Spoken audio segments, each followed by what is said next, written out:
flying flag, and forever may you wave. You're the emblem of the land I love, the home of the free and the brave. Yet we hearts beat true under red, white, and blue, and there's never a past or black. That old acquaintance be forgot. Keep your eye on the glass.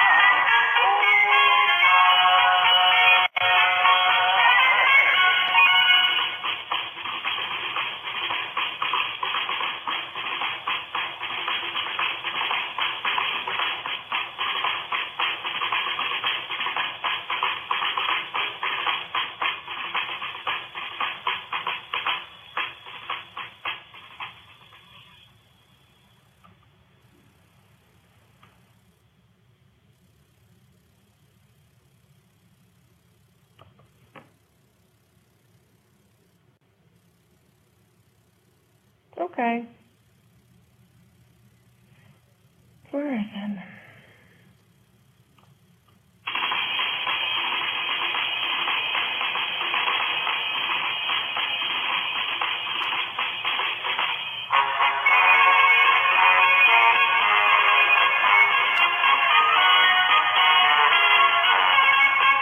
You're a grand old flag, you're a high flying flag, and forever may you wave. You're the emblem of the land I love, the home of the free and the brave. Yet we hearts beat true under red, white, and blue, and there's never a past or back. That old acquaintance be forgot. Keep your eye on the grand old flag.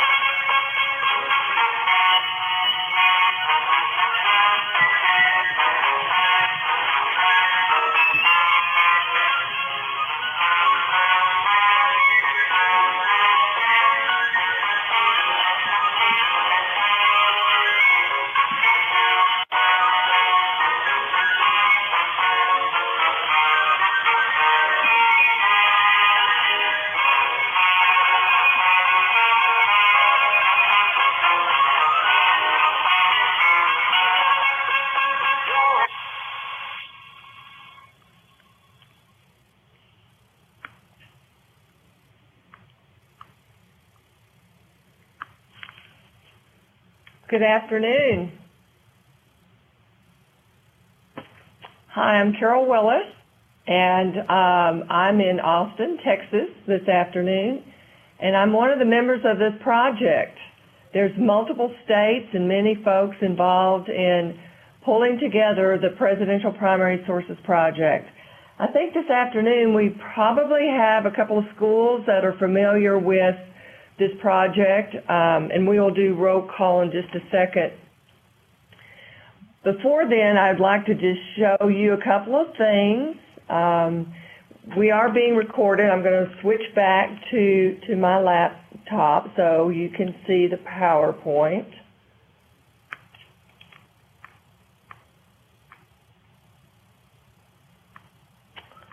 I'm in a different room than I'm normally used to. Okay.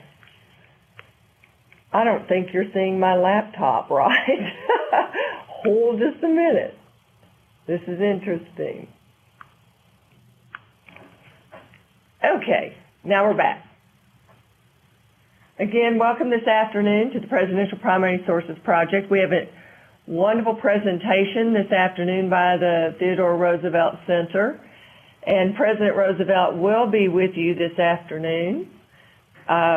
But before that, I wanted to share with you this disclaimer, and I'm not going to read this whole page because it would take half the time, but I just want those students and the teachers joining us this afternoon to know that we are videotaping and streaming this conference, and we rely upon the school districts to obtain all written permission for students to be recorded.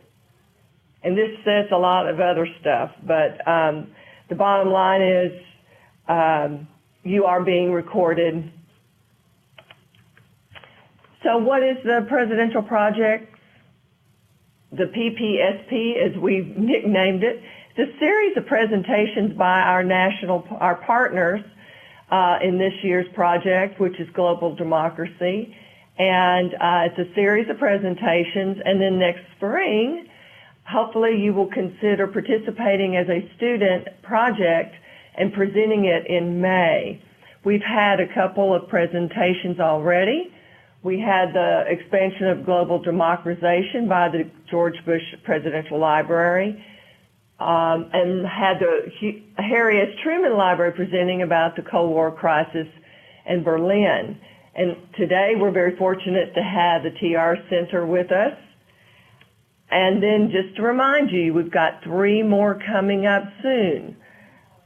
Mount Rushmore will be talking about the evolution of democracy. Valley Forge is going to talk about George Washington's leadership. And then we will end these content presentations with the Jimmy Carter National Historic Site and their talk on the Camp David Accords. This is an example of the different states and groups that are bringing this project to you. So we have a national group called the Internet 2K20 Initiative, and states like Idaho, Pennsylvania, Texas, and North Dakota. So we won't take a long time. I'm pleased to present to you the Sharon Kelser with the Theodore Roosevelt Center. But before I do that, I'm going to switch back real quick to my camera source and ask that the schools that are connected to unmute their mic and tell us who you are. So hold just a sec. There we go. Del Valley, did you join us yet? Yes, ma'am. Oh, awesome. Speak a little bit more, please. Well, I'm Dylan. I'm Odalis. And we're great. From, we're glad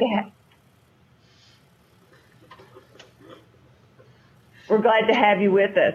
What about Cambridge? Are you with us this afternoon? Yes, we are. Great. So Cambridge is in Idaho. Anything? Go ahead and talk to Ms. Sharon with the TR Center so she can see your students and not me. Hello, how are you doing today? We're all here. And we're hoping for some snow. There you are. Now I can see you. No, we're not. We can't see you. We can't see you. Okay, I'll start talking and see if it takes over the camera here. Am I showing up yet? No, ma'am. Okay. Well, I'll have our techs work on that. I'll start talking and see if it takes over here shortly. There welcome you are. to North Dakota. Great. We're glad to be able to talk with you this afternoon from North Dakota. If you listen to the introductory session for the Presidential Primary Sources Project, you know that we are creating a digital library for President Roosevelt. Most of the presidential libraries have a significant physical collection of artifacts and documents of a president, and ours is unique in that while we have a small physical collection, we have a much larger digital collection of Roosevelt materials. And so there are thousands of documents at our website. Today we're going to look at just a couple of those and introduce some of the concepts around global democracy as it relates to Theodore Roosevelt. But most of the time today will be devoted to your opportunity to actually speak with the president himself, who will join us in a couple minutes. So before we do that, I want to just show you a little bit of our website. And so I'll switch over to that here. This is at trcenter.org. And are you seeing my screen? Could someone in Del Valley speak up and let me know if you're seeing the screen there? Yes, ma'am, we can. Your mic? Oh, wonderful. Thank you. So this is the homepage of our website. As you can see, this describes this large digital archive that we're creating of Roosevelt documents. It's not just letters and textual materials. We have political cartoons, photographs, films of Roosevelt, audio clips. So there's a lot of variety, and we'll look at a little bit of that today. We've set up a access point for you to the documents that we've selected for this project. And on our homepage, as you scroll down, it's under What Would TR Do? And we give you a small selection of the documents, both at our website and elsewhere on the web. And the one we're looking at today is actually available not at our website, but elsewhere. And it's this political cartoon. So this is where we want to start today. Again, our theme is global democracy. And that's a theme that's a little bit challenging when you're looking at Roosevelt. He was criticized in some ways for being an imperialist and taking America's role in the world to new heights. And so one of the commonly known activities of Roosevelt during his presidency was the creation of the Panama Canal. And this cartoon depicts that.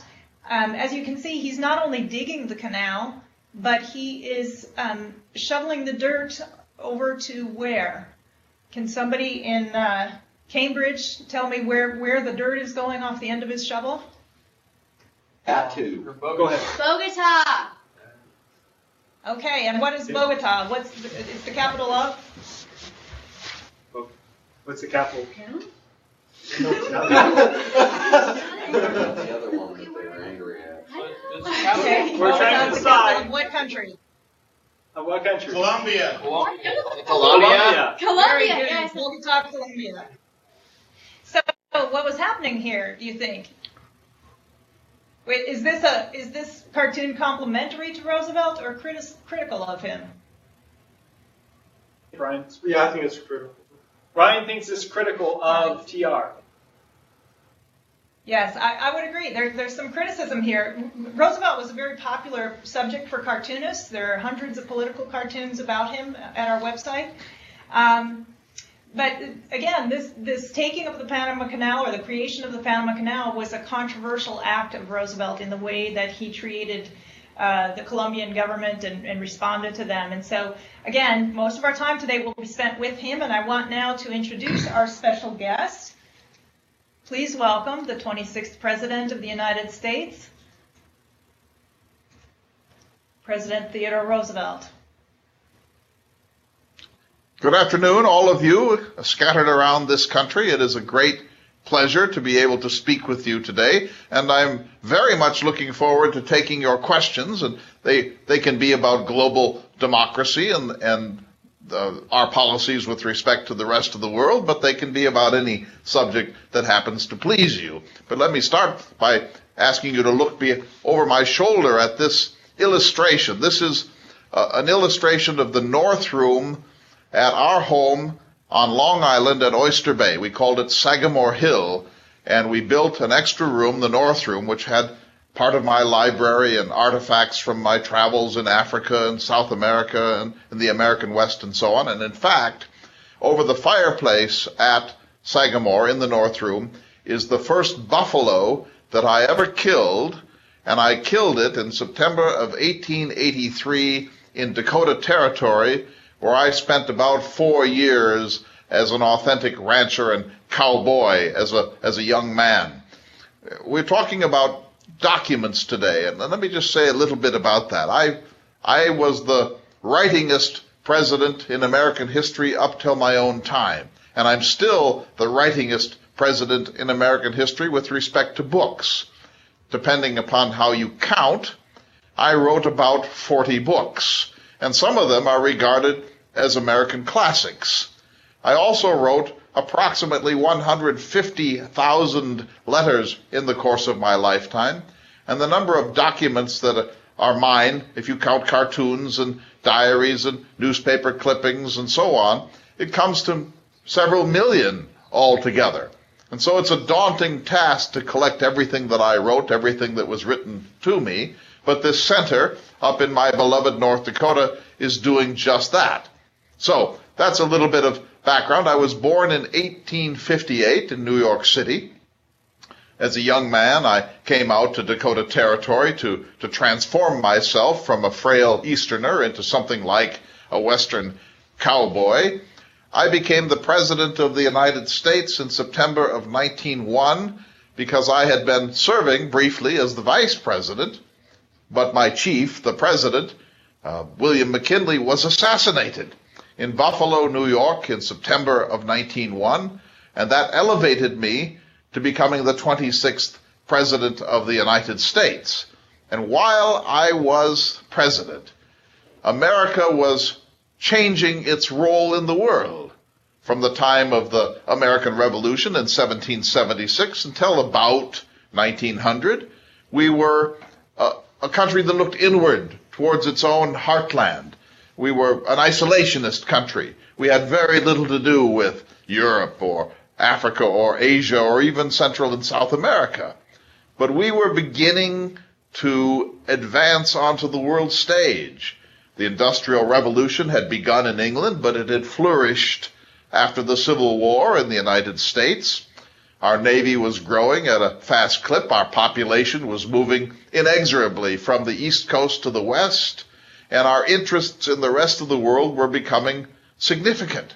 Meanwhile, the British Empire was beginning to decline, and since nature abhors a vacuum, we were beginning to assert ourselves and to replace the British in the world's arena. We were becoming a world power. And in fact, I saw my role as president as taking us from a Jeffersonian nation, an agrarian nation looking inward, to a 20th century nation which would take its rightful place in the world's arena. So when I look at this cartoon from the New York Herald of my leadership with respect to the Panama Canal, I'm not offended by it whatsoever. I think it's a positive cartoon. I didn't dig the thing myself, but it wouldn't have been dug if it hadn't been for my presidential leadership. And in fact, I said that of all of the things that I did during the 7 years and 171 days that I was the president, the most important by far was the creation of the Panama Canal. Not only was it one of the wonders of the earth, one of the greatest engineering projects ever undertaken by mankind, but it slipped through the Isthmus of Panama, saving 9,000 miles for ships that otherwise would have had to go all the way around to the bottom of South America at Cape Horn. This was an extraordinarily important engineering project. It facilitated global commerce, and it made the United States a two-ocean navy and allowed our ships to get through this continent to protect our Western interests, not only the West Coast, but Hawaii and the Philippines, Guam, the Mariana Islands, and so on, as well as our traditional role in the Caribbean and the Atlantic. So I don't look upon this cartoon with any regret whatsoever. I would have dug the canal if I could have.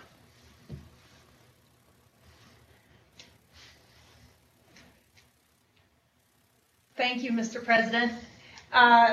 Would you speak a little bit as well about some of the other foreign affairs situations, including perhaps the Philippines and Cuba? If you would take just a few minutes and introduce those, and then we will take some questions from our student participants. Yes, I very much look to taking your questions. I'm very much interested in young people. I had 6 children myself, ranging from my eldest child, Alice, down to my youngest son, Quentin. And we Roosevelts were the first family that lived in the White House really since Abraham Lincoln. And so young people have always been of extraordinary interest to me, and I like to think of myself as sort of a grown-up child anyway. And I've always said that a young person who isn't something of a rascal is not going to turn out to be a very good adult in my eyes. So I'm looking forward very much to any questions that you might have. But let me just give you a little tour of the globe as it existed during my presidency. You know, I came to be a famous American during the Spanish-American War of 1898. My Secretary of State, John Hay, called it a splendid little war. But the United States invaded Cuba, and our Navy bombarded Manila in the Philippines to drive the Spanish once and for all out of the Western Hemisphere. We have the Monroe Doctrine in the United States that was promulgated in 1823 by President Monroe, and it said that the Western Hemisphere, that is North America, Central America, and South America, are off limits to European powers. So the last little holdout of the Spanish Empire was Cuba. And in 1898, the United States invaded Cuba to liberate it from Spanish colonialism. And I played a little role in that with the Rough Riders, a group of cowboys and Indians that I brought together to serve as a voluntary cavalry in Cuba. But we did not wish to annex Cuba. We didn't wish to make it a state. In fact, we specifically, in congressional legislation, said we will be a supervisor for the Cubans until they get on their own feet, but we do not wish to annex them as we had done, say, Hawaii. We also, of course, had a role in the Philippines. We drove the Philippines, and we found that the people of the Philippines, they were really a tribal people, an indigenous people. They weren't ready for self-government. They would eventually be ready for self-government, and we had no interest in annexing the Philippines. But we did serve in a supervisory role for a number of years while they moved from tribal primitivism into something that had more to do with law and order and constitutionality. But they were not, in my opinion, yet ready for full self-government along the lines of the United States. So those were two of our principal interests. We also, of course, were still consolidating the American conquest of the West. At one time, of course, there had been several hundred Indian tribes in North America, and we wanted to make sure that they could continue to exist biologically, but we wanted their land, frankly. We needed it, and we felt that we could use it better than they had done. And so from the time of George Washington and George Rogers Clark, we had been engaged in the conquest of this continent. And although most of that conquest was over by the time I became an adult, we were still consolidating these holdings and still trying to decide what would become of the Indians. Would they live on reservations? Would they be assimilated into the larger population? Would they disappear in some way? We didn't really know yet. But so our mission was to consolidate the conquest of this country here and to begin to assert ourselves in the world's arena in different ways and to take our rightful possessions in Hawaii and to drive the Europeans out of the Western Hemisphere once and for all. And so that's essentially how I saw my work, but I'll add just one more thing. I wanted the United States to be considered a major power. And most of the European nations looked upon us as that sort of colonial experiment, the former colonies of Great Britain. I wanted us to be more serious in the world's arena than that. And so when the Russians and the Japanese were in a war called the Russo-Japanese War in the Far East, I offered to intervene and that the United States would serve as the place where the Russians and the Japanese worked out some sort of a peace agreement.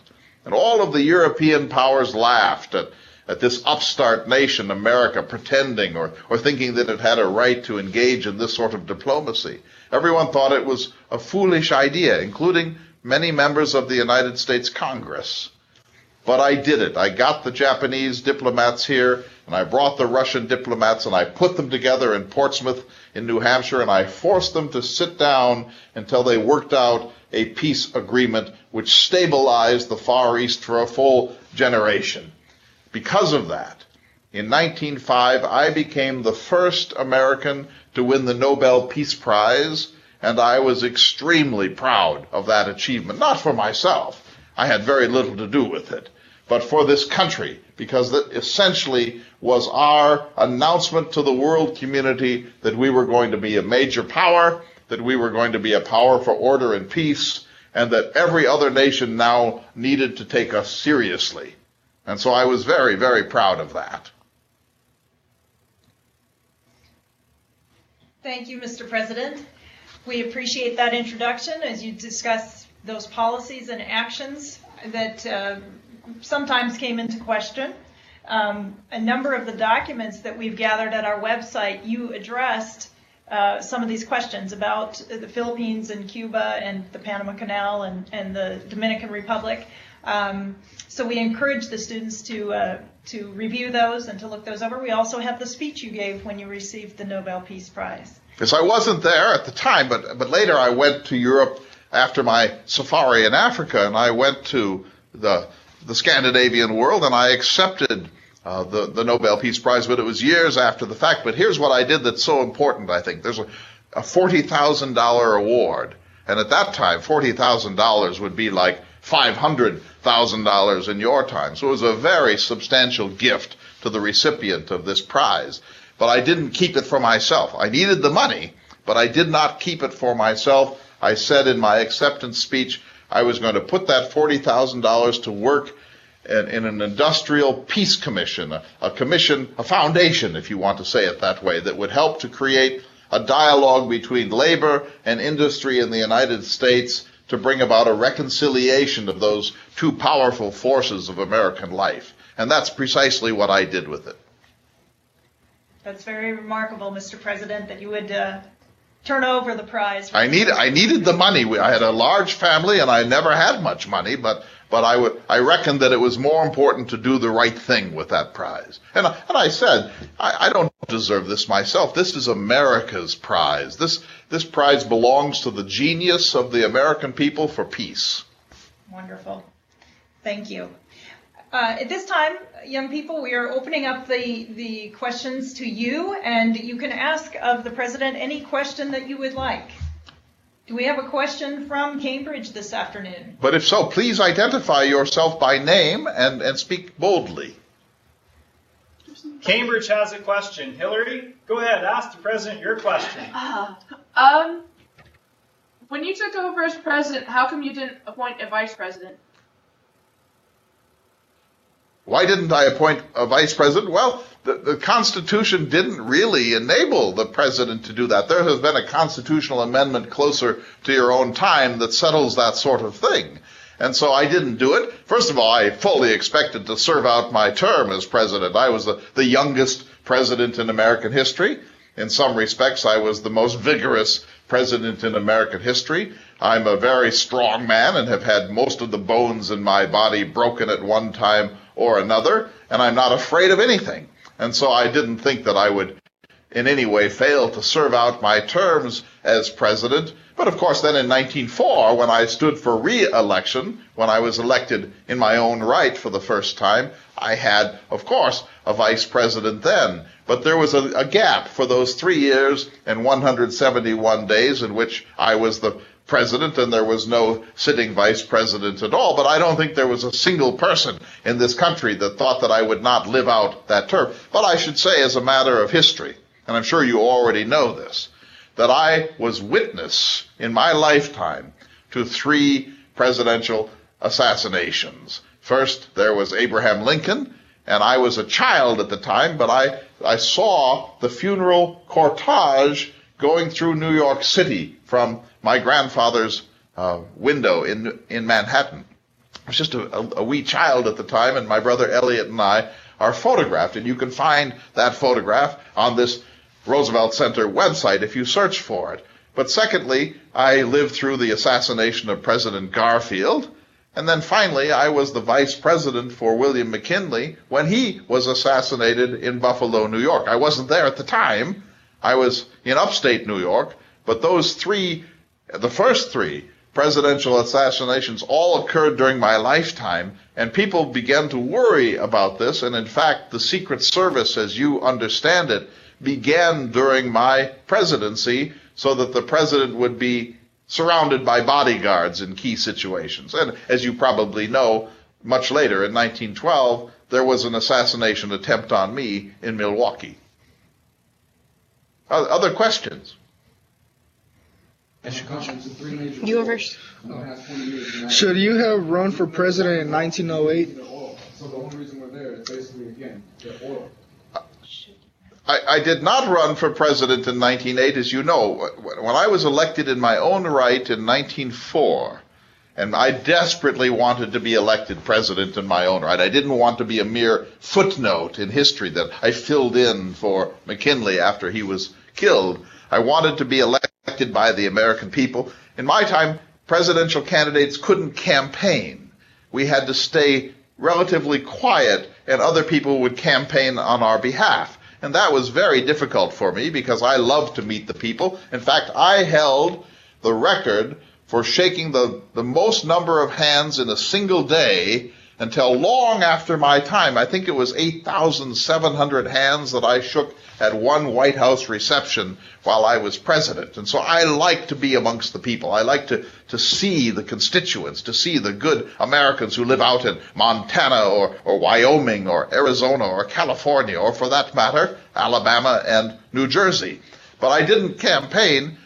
I did win, however, by the largest majority ever up till that time in the Electoral College and the popular vote. But on the night of my great triumph, I said, really without thinking about it, that I would not stand for a third term in 1908. It was a foolish thing to do. I was the youngest president in American history, and of course I would be the youngest former president in American history, and I would retire from the presidency at the top of my game. But I said it, and I always kept my word. I said what I meant, and I meant what I said. And so with great reluctance, I left the presidency voluntarily in 1908 and went on a year-long safari in Africa with my son Kermit.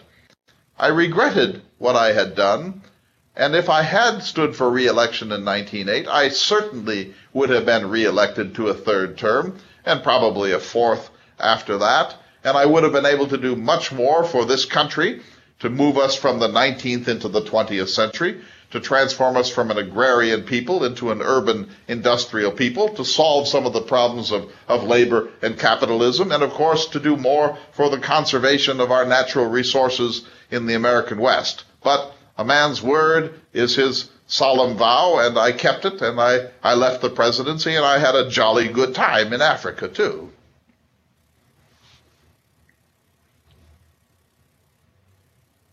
More questions? Go ahead. If you were alive in 1920, would you have run president again? If I had been alive in 1920, of course I would have stood for the presidency. Everyone expected me to return. You know, I made a kind of mistake. The first mistake was vowing not to run for election in 1908. And I always regretted that. In fact, I actually said once that if I could take it back, I would be willing to cut off my arm with a Bowie knife. But I couldn't take it back. Then in 1912, when it proved that William Howard Taft, my hand-picked successor, was a political disaster, I challenged him for the Republican nomination, but he rigged it, and he won the nomination in June of 1912 in Chicago. And because he cheated with the political machinery of this country, I bolted from the Republican Party and helped to form the Progressive or Bull Moose Party. As you probably know, it got its name because when I was asked how I felt about it, I said, I feel as fit as a bull moose.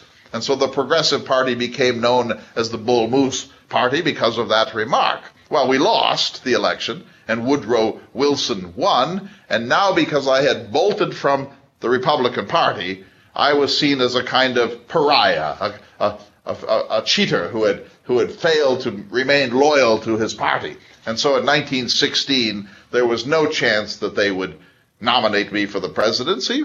But by 1920, when I had been vindicated for my views of the World War I crisis that Woodrow Wilson had helped to create, and certainly had entered unprepared, the country had largely forgiven me for the Bull Moose years, and I feel very certain that I would have been nominated, and if I had been nominated, I certainly would have won an unprecedented third term as president, but as you know, I did not live until 1920.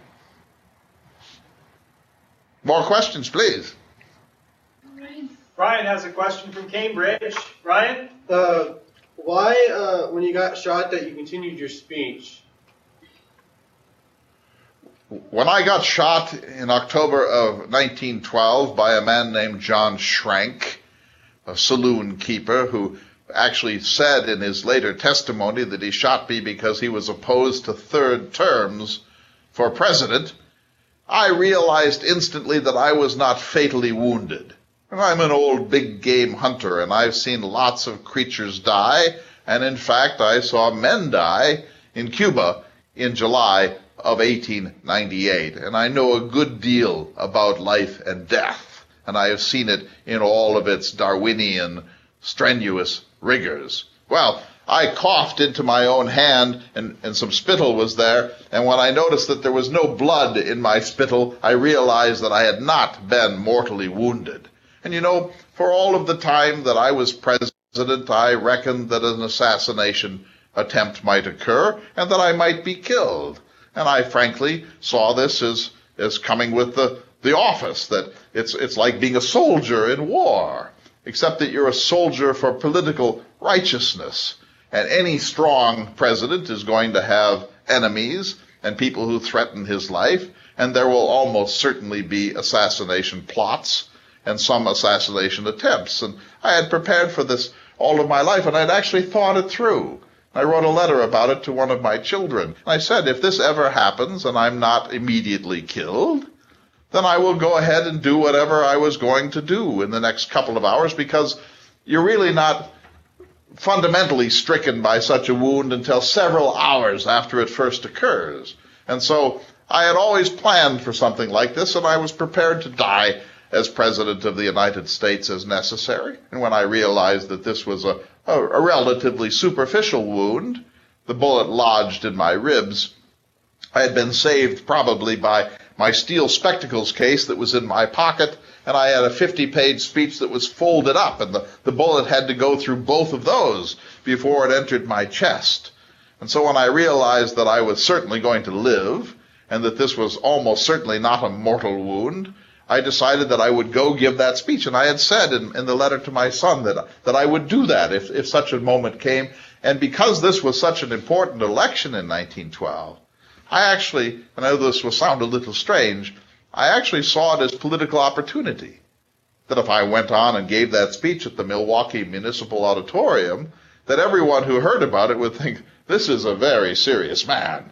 This is a man who would rather give the last speech of his life than be rushed to an emergency room at some hospital. And so I not only gave the speech, which lasted for more than an hour while blood was flowing out of my chest, but I refused to be taken to the hospital on a stretcher. When we got to the hospital afterwards, I walked in and said, I will walk into this hospital if it is the last stroll of my life. I should just tell you one more fact about this, which I find sort of amusing. After I gave my speech, I was nearly fainting, and finally my handlers began to sort of carry me or help me off the stage and towards the door. And as we went towards the door, the crowd swarmed up on me, and everyone wanted to shake my hand.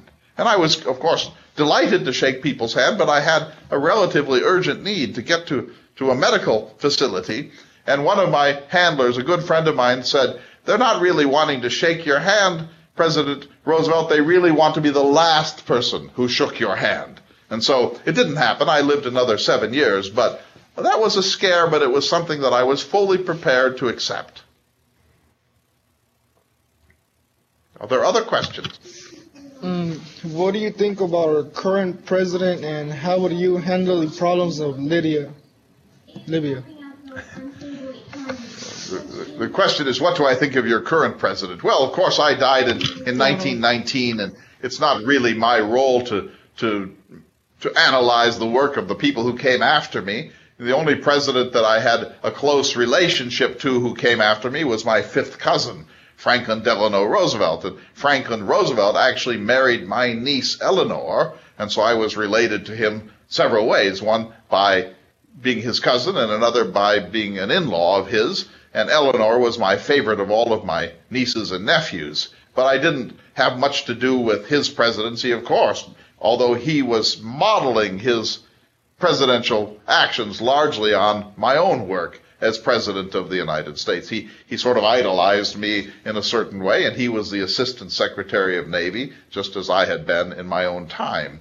As to the current president, Mr. Obama, of course, I know nothing about him. I think that if a man is duly elected president, here's what he should do. He should use the power that he has for the maximum benefit of the American people. Unlike Mr. Jefferson, who was the third president of the United States, and he read the office in a very narrow way. He thought that the legislature should be the supreme branch of government and the executive should merely administer the laws passed by Congress. I don't see it that way at all. I believe the president should be a strong figure, that he should use his power to the absolute maximum and even stretch the Constitution a little here and there if he needs to, because he's the sole figure elected by all of the American people, and he's the only figure who can think about the whole country, all of its states and its territories, and all of its different ethnic groups, all of its agricultural and other geographic regions. He's the only figure in our system who has a kind of national and even global perspective, and he should use his power, every ounce of it, to improve the lives of the American people and to ensure that every person born here gets a square deal, that nobody is born more privileged than anybody else, at least with respect to the government of the United States. And so I don't know about this Obama, but I hope that he uses his power fully and that his concern is always the maximum benefit for the greatest number of people for the longest period possible and doesn't get caught up in narrow partisan politics.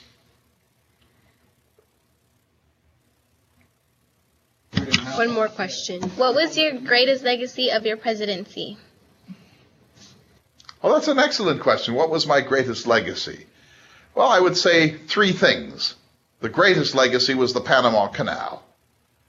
Probably the Panama Canal would have been created no matter what, but it certainly wouldn't have been created in my time, and it probably would have gone through Nicaragua. Nicaragua wanted us to put the canal there, and I don't want to get too technical, but if you think about it, the canal through Nicaragua would have been a sea-level canal. It would have been dug through the earth, and the Atlantic and Pacific at sea level would have been linked by it. But the Panama Canal, the one that we actually built, is a canal that goes up locks. It goes up on one side, and then there's a lake on top, and then it goes down in steps on the other. It's one of the engineering wonders of the world. And even though we needed a canal one way or the other, I much prefer one that involves a very deep engineering capacity, the wonder that it presents of human ingenuity and our capacity to transform the earth for our happiness and our benefit. And so that's my greatest achievement, I believe. The second thing that I mentioned when I made lists of this sort was the Bureau of Reclamation. Now, you don't think about that much in your time, but we did in ours. The Reclamation Act, the Newlands Reclamation Act of June 1902, was my first great achievement as president, and what it did was enable the United States government to dig canals and irrigation ditches and build dams in the arid country west of the 100th meridian. The country is divided more or less down the middle by the 100th meridian, and out west, the land is too dry to support crops. You can have cattle, you can do grazing, but you can't have corn or potatoes or even wheat in many cases. And so what we did was enable the national government to invest in the future of places like Wyoming and Idaho and Oregon and western Dakota and so on, to put in irrigation districts and to build the infrastructure that would enable those deserts to bloom. And I regarded that as the second most important achievement of my presidency. And the third would be the conservation work that I did. I doubled the number of national parks from 5 to 10. I added 150 million acres to the national forest. I signed the Antiquities Act and named the first 18 national monuments, 2 of which are Devil's Tower in Wyoming, and of course the Grand Canyon in Arizona. And then I also created the National Wildlife Refuge System and named the first 51 of those. And at the end of my second term had the first White House Governors Conference in American history, and the subject of that conference was national conservation. So I would say the Panama Canal first, the Newlands Reclamation Act second, and the conservation achievements of all 7 years and 171 days third. But I could make a list of 20 or 30 things that I think are important for the history of this country. What was one of the things you would like to have done as a president but were not able to? What would I have liked to have done that I was not able to do? Well, if I had stood for a third term, I would have done much more for conservation. I was really just getting started in that way, and I would have liked to settle once and for all the balance between labor and capital. Now, you take all of this for granted in your time, but in our time, we were just becoming an industrial nation, and our cities were growing, and we had millions of immigrants from places that were completely unfamiliar to us. And so we had people from Eastern Europe and Slavic peoples and people from Russia and the Ukraine and so on. And they came here because they believed in American opportunity. But most of them English. They didn't have any tradition of a constitution or a Bill of Rights or even the rule of law. And suddenly they arrived on our shores and they were as poor as church mice, and they had very few skills, and so they became a kind of urban proletariat. And we worried about them. We needed to take care of them and make sure that they lived lives of basic decency.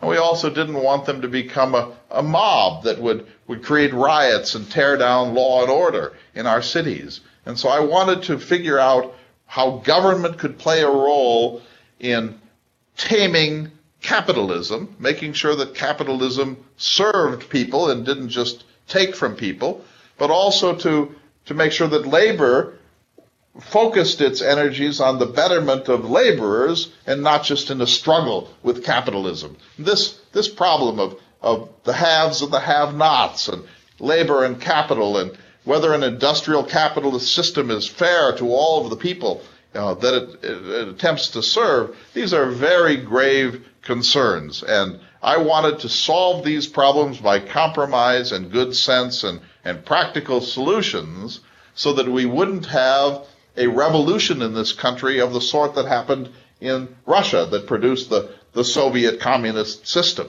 And I believe that if we didn't do this ourselves, create an industrial balance of good compromise between wealth and labor, that we would be ripe for an armed revolution in this country that would destroy all of the hopes of the new world. And so I wanted to get that done. And I wanted to do workmen's compensation and child labor laws and women's suffrage and a whole series of things that were later embraced under the Progressive Party banner, but the country wasn't quite ready for during my 7 years and 171 days. Thank you, Mr. President. And I think that uses up the time we have for questions today. Thank you to all our students. You were very well prepared, and thank you to your teachers who worked with you preparing for this session. I'm going to now turn it back to Carol for some closing comments. I am just amazed at how some issues are still relevant today, are they not? And you're exactly right. The students had wonderful questions. And, of course, it's great to hear President Roosevelt himself talk about what he felt like was most important in his presidency and what he did for our nation. So thanks, everyone. You were wonderful, and thank you for joining us.